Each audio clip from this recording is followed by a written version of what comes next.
the Henry Ford Conservation Paper Lab. My name is Mary Fahey. I'm the Chief Conservator here at the Henry Ford, and I'm here and my coworkers, and we're practicing social distancing as we present this Facebook Live session. The topic today is caring for your vintage comic books. I have 3 comic books here from our collections, and I'm going to go through just a few things that you can do to store, display, and generally care for your historic comic books. But first, before I talk about care and display, I want to get a little science-y. All of the comic books, whether they're from the golden era, the silver era, or the current era, are printed on wood pulp paper. And what you need to know about wood pulp paper is that it contains a material called lignin. Lignin is present in a lot of plants and trees, sort of as a stiffener for plants. But in paper, lignin is a material that degrades and self-destructs. And when it self-destructs, it generates acid. And that's why when you see very old newspapers and many comic books, the paper itself is yellow and it's brittled, and some of them, if they haven't been stored properly or displayed properly, just can crumble in your hands. So what I'm hoping is to explain what you can do to prevent that, or to at least slow it down in terms of your collections. Conservators like to refer to this self-destructive quality of paper as inherent vice. So we'll talk about how to diminish inherent vice in your comic books. So first of all, what you need to know is the factors that actually affect your comic books in a negative way. First is moisture. The obvious is, if things get wet, if you spill drinks on them, if there's a roof leak, if you store them in the basement and there's a flood, you know that your comic books are going to be damaged. So you want to be careful not to store them in attics or basements or in areas or garages, or areas where humidity levels are not controlled at all. Second, you have to watch how much light they're exposed to. We all know that this UV light is bad for our skin, but UV light is also bad for paper and artifacts. It causes them to degrade, it causes inks and dyes to fade, and it also causes the lignin-based paper to degrade and yellow even quicker than it would if it was not exposed to light. So third, damage can also be caused by contact with inappropriate display or storage materials. In the past, vinyl sleeves were a popular thing to use to store photos and collectibles. Luckily, they're falling out of favor. But if you do purchase any kind of sleeves in which to store your comics, you do have to make sure that they're not made out of vinyl. Along those same lines, I would also avoid storing your comic books in vinyl boxes or containers or totes, because the vinyl leaches out a plasticizer that can also damage your comic books. You have to, and I'll talk about what kind of plastics and materials are actually acceptable. And lastly, handling comic books frequently can cause damage, like tears, and you can break the binding. I know that if you collect comic books, you want to look at them occasionally, but you might have to limit how often you pull them out and look at them. So, what can be done to protect collections? Many comic book collectors have the totally appropriate idea of bagging and boarding the comic books. That is, and this is a copy of our 1954 Mad comic magazine. What that means is the comic book is placed on a rigid board, And that keeps the comic book from flexing and from getting torn when it's handled. And then it's in a mylar sleeve that protects it from moisture and from dirt and dust. At the Henry Ford, we're kind of lucky. We have a lot of equipment, so we make our own custom bags. This is a bag that we made a while ago to store this particular item. But what we do use, the boards that we use are very important. This board is acid-free, lignin-free, or it's also called a rag mat board that's buffered with calcium carbonate. Calcium carbonate is a material that serves to sort of neutralize the acid that is generated by the degrading wood pulp paper. It's a little more expensive than your average mat board, but it's well worth it if you really want to preserve your comic book collections. So what we do, this is an example of a bagged and boarded comic. So the way we store them at the Henry Ford, because we have a research center and we need access periodically, we also store them in an acid-free, lignin-free folder. We favor the folders because then we can record the catalog information on these and we can keep track of them in the computer. But you can also purchase custom acid-free, lignin-free boxes in which to store your comics. But these are handy, and you can buy, this is a large one, but you can buy a smaller size that you can actually just put on a bookshelf in your house. They're very handy boxes, and they don't take up a lot of space. The next method, and this is another one that we use here, is we bag and board the comics, but this is kind of a double enclosure. This is a mat board that's covered with mylar. It's sealed on two edges, and this is a mylar sleeve that's sealed on two edges. This is a 1948 Sensation Comics with Wonder Woman on the cover. The reason we do this is to allow for easy access.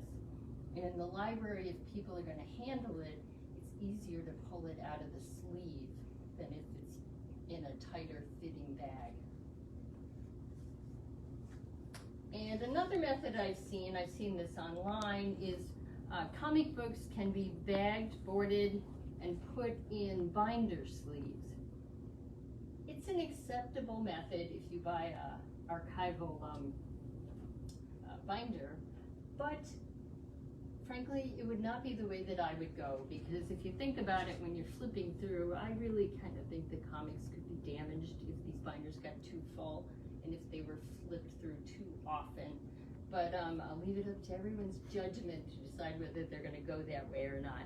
This is a 1967 Doom Patrol comic book. And another method that we use often, and this method can be used either for exhibit or for storage, is that we, and this is a copy, just so I have it for demo purposes, we encapsulate and board the comic.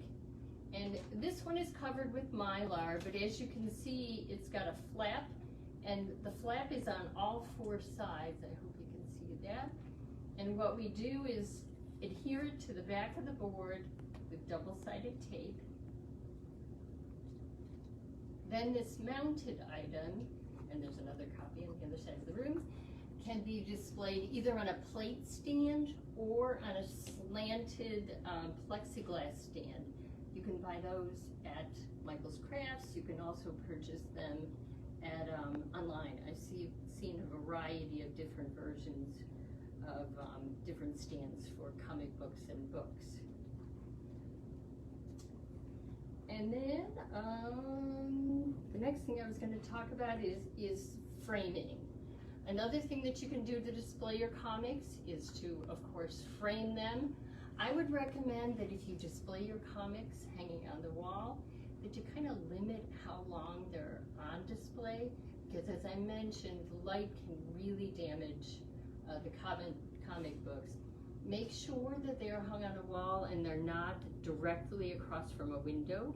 That can cause a significant amount of damage and fading to them. But I would also recommend that you bag the comic with Mylar. As you can see, we have an example on the table over here. And this particular comic is adhered to the window, back of the window mat using archival tape. It's adhered just on the top of the bag, so there's no adhesive or tape touching the comic itself. And then when the window mat is closed, that serves to sort of hold the comic in place and keep it from shifting around in the window mat. Over the years at the Henry Ford, we've discovered that things that are encapsulated in Mylar paper items, particularly colored paper items, are preserved better by the Mylar. We've noticed that it actually acts as a bit of a light filter to cut down on the damage. So the other thing that you can do is purchase ultraviolet blocking plexiglass. It's a little expensive, but again, it's another way to protect your collection.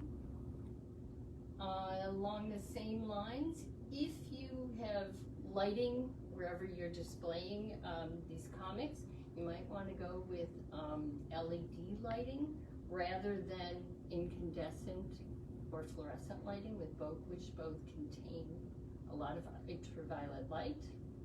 If you display your comics in display cases, I would recommend that you not have lighting in the cases. If you do, again, LED lighting is preferable, and what's great about LED lighting is that you can put it on a timer so that the light's only on when you're home to enjoy it, and it goes off when you're at work or when you're asleep. And that'll all help to preserve the comic books. Lastly, I would suggest that you avoid displaying things in glass-top coffee tables. Here at the museum, we've seen way too many instances when liquids were spilled on flat exhibit cases that have glass tops, and the water leaks right into the exhibit case. We are careful to gasket everything and to seal the seams, but most display cases that you buy for your home are not tightly sealed, and that could result in a little incident in terms of the care of your collection, damaging your collections. And lastly, repair of comic books. In general, I have to say, I'd recommend that if you have a really valuable comic book and you need to have it repaired, that you contact a local paper conservator. Maybe if they're a comic book fan, they'll cut you a deal on the cost. But then now they're going to be mad that I said that. But what I would say, if you have to repair your comic book, like for example, if this cover was torn and you really wanted to repair it, please avoid using old-fashioned regular Scotch tape. You can see here that there's a roll of Scotch tape that is incredibly yellowed, and this tape will just continue to yellow, and it will stain your comic book, and it'll become brittle, and then you're going to have significant damage to your comic book. Rather, if you have to repair them, if you go online and purchase this type of tape, which is called Filmoplast. Now I have to say this is an old container of Filmoplast. Filmoplast now is referred to as Filmoplast P90. This was just P, but you can buy this online, and it's just a very thin acid-free tissue that has a water-soluble adhesive backing on it. You can just pull it out, cut a little piece, and what I would suggest if you're going to repair your comic book, just use the smallest piece possible. Make sure you've got your comic book set up for repair, and then use tweezers and just carefully press it down onto your item. I'm sorry, I don't have an item for demo here, but just press it down carefully. I also forgot to mention, I'm not wearing gloves. In the olden days, conservators would wear cotton gloves when they handled collection items. We still wear nitrile gloves occasionally when we handle objects, but when you are handling really fragile, brittle paper items, I recommend that you do not wear gloves because it's too easy to snag them on the paper and you can't really feel what you're handling very well, and they just cause more damage. Most paper conservators will agree with me on that point. So if you need additional information, please check out our website. There's a section that's entitled Caring for Your Collections, and there are 2 fact sheets. One is caring for your archival documents, and the other one is caring for artwork and documents on paper. Both of those have many of these suggestions and anything that I've forgotten during this session. And at the back are a list of archival suppliers that museums use to purchase things that will help you to care for your comic books. I hope this has been helpful, and I hope everyone has a good